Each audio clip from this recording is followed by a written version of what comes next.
అసలు పెళ్లి సంబంధాలు చూడటం మొదలు నుంచే ఫస్ట్ పిల్లలతో కూర్చోబెట్టి రూప వాళ్ళతో మెంటల్గా వాళ్ళు అసలు ఎంతవరకు పెళ్ళికి ప్రిపేర్డ్గా ఉన్నారు అని.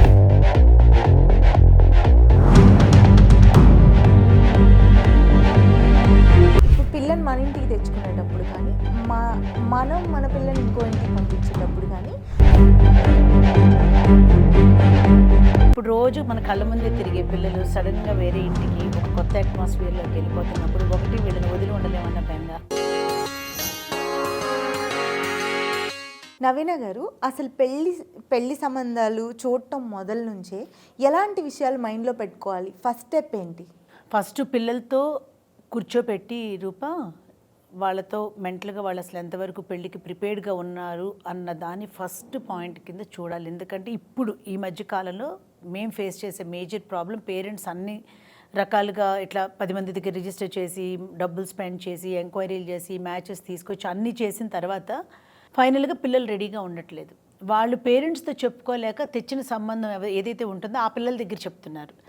అసలు అట్లాంటి విషయాలు పిల్లలు మనకి చెప్పకుండా, మనం వాళ్ళతో మాట్లాడకుండా, ఒక కోఆర్డినేషన్ లేకుండా అసలు సంబంధాలు ఫస్ట్ చూడకూడదు.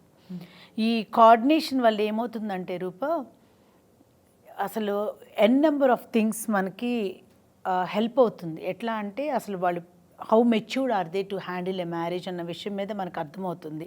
వాళ్ళు ఎలాంటి వాళ్ళని భాగస్వాములుగా కోరుకుంటున్నారనే పాయింట్స్ మీద మనకు ఒక అవగాహన వస్తుంది. వాళ్ళ కరియర్ని ఫ్యామిలీని బ్యాలెన్స్ చేసుకోగలరా, బ్యాలెన్స్ చేయలేరా మన పిల్లలు అన్న దాని మీద ఒక ఇది వస్తుంది. కొంతమంది పిల్లల్లో పెళ్ళి అంటేనే ఒక భయం ఉంటుంది ఫర్ వేరియస్ రీజన్స్. కొత్త మనిషితో ఎలా ఉంటామనో, లేకపోతే వాళ్ళ ఫ్రెండ్ సర్కిల్ ఎవరికన్నా డిస్టర్బ్డ్ మ్యారేజెస్ చూసో, వేరియస్ రీజన్స్ వల్ల వాళ్ళలో కొన్ని భయాలు ఉన్నప్పుడు మనం అవన్నీ క్లియర్ చేయడానికి ఒక పాత్వే అవుతుంది.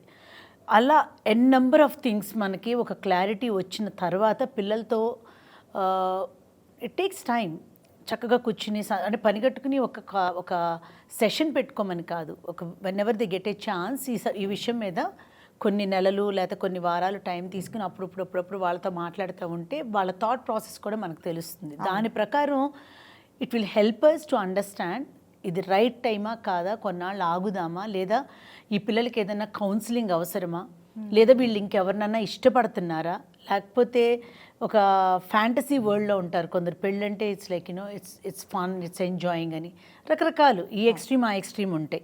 సో ఇవన్నీ కూడా it will help the parents to understand and clear the path అనమాట. కౌన్సిలింగ్ అవసరం అవుతుందా పెళ్ళికి ముందు వీళ్ళకి? చాలా అవసరం రూప. అది పేరెంట్స్ దగ్గర నుంచి మనకు వచ్చేది ఇదివరకు, ఇప్పుడు పేరెంట్స్ వల్ల అవ్వట్లేదు. సో కౌన్సిలింగ్కి వెళ్ళడంలో తప్పేమీ లేదు. వాళ్ళకున్న ఫియర్స్ అన్నిటిని క్లియర్ చేసుకోగలుగుతారు. ఇప్పుడు నేను కూడా ఈ మధ్య కాలంలో చాలామంది పిల్లల్ని, though I'm not a professional counsellor, ఉన్న ఎక్స్పీరియన్స్తో చాలామంది పిల్లలతో కౌన్సిలింగ్ చేయటం అవుతుంది. కొందరు ఏంటంటే అసలు సడన్గా ఎవరినో మా పేరెంట్స్ని తీసుకొచ్చి మమ్మల్ని పెళ్లి చేసుకోమంటే how will we just get in to a conversation, అట్లా వెళ్ళి ఎలా పెళ్లి చేసేసుకుంటామని అడుగుతారు. ఎక్కువగా అబ్రాడ్లో ఉన్న పిల్లలు వాళ్ళు. ఈ సిస్టమ్ వాళ్ళకి కొత్తగా అనిపిస్తుంది. ఇంకా కొంతమంది పిల్లలకి వచ్చేసి నా ఫ్రెండ్ సర్కిల్లో చాలామందికి డివోర్సెస్ చూశాను, అమ్మాయిలు నాగింగ్ చూసాము, అబ్బాయిని వేరే అఫైర్స్తో చూసాము. They are not happy, so I don't want get in to that, ఆ కమిట్మెంట్లోకి వెళ్ళడానికి భయపడతా ఉంటారు. ఇంకొంతమంది ఏంటి, 1-2 బ్యాడ్ ఎక్స్పీరియన్సెస్ ఉంటాయి. వీళ్ళు ఈ మ్యాచెస్ చూసే ప్రాసెస్లో వీళ్ళు ఇష్టపడి, లేకపోతే అవతల వాళ్ళు సరిగ్గా డీల్ చేయకో ఎక్కడో ఒక నెగిటివిటీ పడిపోతుంది చేసి వాళ్ళలో ఒక భయం వచ్చేస్తుంది. ఇలాంటివి పేరెంట్స్ చెప్పినప్పుడు వాళ్ళకున్న చనువు వల్ల ఏమో కానీ వినరు. So they need a third party to deal it with them. So professional counsellors దగ్గర కానీ, వాళ్ళతో కొంచెం క్లోజ్గా ఉండే వాళ్ళతో కానీ పిల్లలు కొంచెం కమ్యూనికేట్ చేసి ఆ ఫియర్స్ అన్నీ క్లియర్ చేసుకుంటేనే నెక్స్ట్ స్టెప్ తీసుకోగలుగుతారు.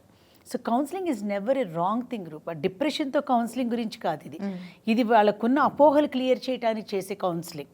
సో వాళ్ళు ఒక్కొక్క పాయింట్ చెప్పినప్పుడు ఇలా ఎందుకు ఆలోచించవు, ఇలా కూడా జరిగి ఉండొచ్చు కదా, ఆ ఎగ్జాంపుల్ని ఎందుకు తీసుకుంటావు, ఈ గుడ్ ఎగ్జాంపుల్ని కూడా నువ్వు కన్సిడర్ చేయాలి కదా అని చెప్పినప్పుడు వాళ్ళ థాట్ ప్రాసెస్ మారుతుంది.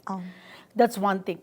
అండ్ అదర్ సైడ్ ఏంటంటే పెద్దవాళ్ళు కూడా వాళ్ళు పెళ్లి చేయాలనుకున్నప్పుడు పిల్లల్ని డీల్ చేయడం ఎంత ఇంపార్టెంటో, వాళ్ళు కూడా ఎంతవరకు మ్యారేజ్కి ప్రిపేర్డ్గా ఉన్నారు అన్నది కూడా వెరీ ఇంపార్టెంట్. ఫినాన్షియల్గా కానీ, సోషల్గా కానీ, పిల్లల్ని ఇప్పుడు వేరే ఇంటికి పంపించేటప్పుడు లేదా వేరే పిల్లల్ని మన ఇంటికి తెచ్చుకునేటప్పుడు హౌ ప్రిపేర్డ్ వీఆర్ అన్నది కూడా చూడాలి. సో వేరియస్ పారామీటర్స్ రూప పిల్లల దగ్గర నుంచి పెద్దవాళ్ళ దగ్గర నుంచి ఇన్ని కాంబోస్ అన్నీ కలిసిన తర్వాతే సంబంధాలు ఎత్తుక్కుంటే ఆ తర్వాత అన్నీ నీట్గా వెళ్ళిపోతాయి. ఇప్పుడు ఫినాన్సెస్, ఇప్పుడు నీకు ఒక పెళ్ళి ఇక్కడ చేయాలని ఉంటుంది, ఇలా ఉంటుంది, దానికి తగ్గ ఫినాన్సెస్ అన్నీ అరేంజ్ చేసేసి పెట్టుకున్నావు అనుకో రూప, టక్కున ఒక సంబంధం కుదిరింది అంటే అసలు ఏ హర్డిల్స్ లేకుండా, స్ట్రెస్ లేకుండా వెళ్ళిపోతుంది. పిల్లలతో కూడా మాట్లాడి, పిల్లలు పెద్దలు ఒకే పేజీలో ఉండి ఎలాంటి సంబంధం కావాలో ఎత్తుక్కుంటే వచ్చిన సంబంధం డెఫినెట్గా మనకు తగ్గదే వస్తుంది. అప్పుడు హర్డిల్స్ ఉండవు.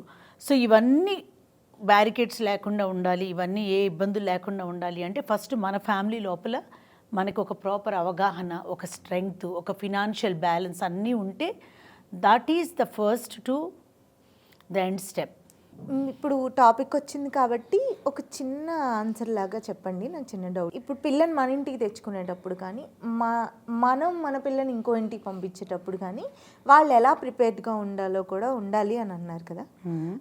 ఒక 2 ముక్కల్లో చెప్తారా ఎలా ఉండాలి అని? ఇప్పుడు రోజు మన కళ్ళ ముందే తిరిగే పిల్లలు సడన్గా వేరే ఇంటికి ఒక కొత్త అట్మాస్ఫియర్లోకి వెళ్ళిపోతున్నప్పుడు ఒకటి వీళ్ళని వదిలి ఉండలేమన్న బెంగ ఉంటుంది, ఇంకో చోట వెళ్ళిన చోట వాళ్ళు ఎలా చూసుకుంటారో, వీళ్ళు ఎలా ఇముడుతారో అన్న కంగారు, వైసే వర్సా అక్కడి నుంచి వచ్చే పిల్లలు ఎలా పెరిగి వస్తున్నారో, ఎలాంటి ఎక్స్పెక్టేషన్స్తో వస్తున్నారో, ఒక కొత్త మనిషిని మనం ఇంట్లో కలుపుకునేటప్పుడు what challenges we have to deal with, how we can balance అనేవి, ఈ ఫియర్స్ పిల్లలకే కాదు రూప, పెద్దవాళ్ళకి కూడా ఉంటాయి. తెలుగు వన్